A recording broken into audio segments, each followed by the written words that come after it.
அன்புக்குரிய எனக்கு, நான் உன்னை பார்த்துட்டு இருக்கேன். உன்னோட குழப்பமான இரவுகளையும், கடினமான பகல்களையும் நான் பார்த்துட்டு இருக்கேன். ஒரு காலத்தில் உன்னை சுக்குநூறா உடைச்ச எவ்வளோ விஷயங்கள்ல இருந்து நீ பிழைச்சு இப்ப வாழ்ந்துட்டு இருக்க. எவ்வளவு கடினமான தருணங்கள் வந்தாலும் புன்னகைப்பதற்கான வழிகளை நீ இப்பவும் கண்டுபிடிக்கிற. எவ்வளோ பெரிய தோல்வியில் விழுந்தாலும் மறுபடியும் எழுந்து நடக்க முயற்சி பண்ற. நீ உண்மையிலேயே ரொம்ப ஸ்பெஷலானவன். இப்படிக்கு என் மீது அன்பு கொண்ட நான்.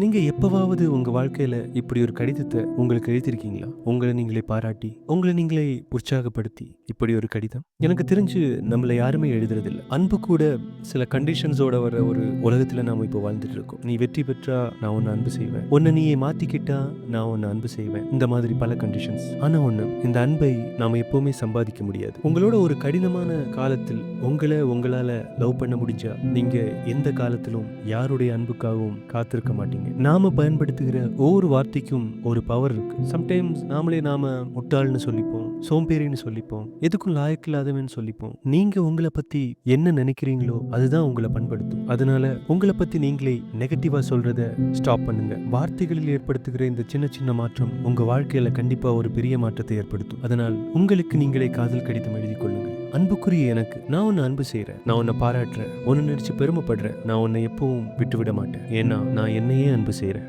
குட் நைட் பை யாரோ.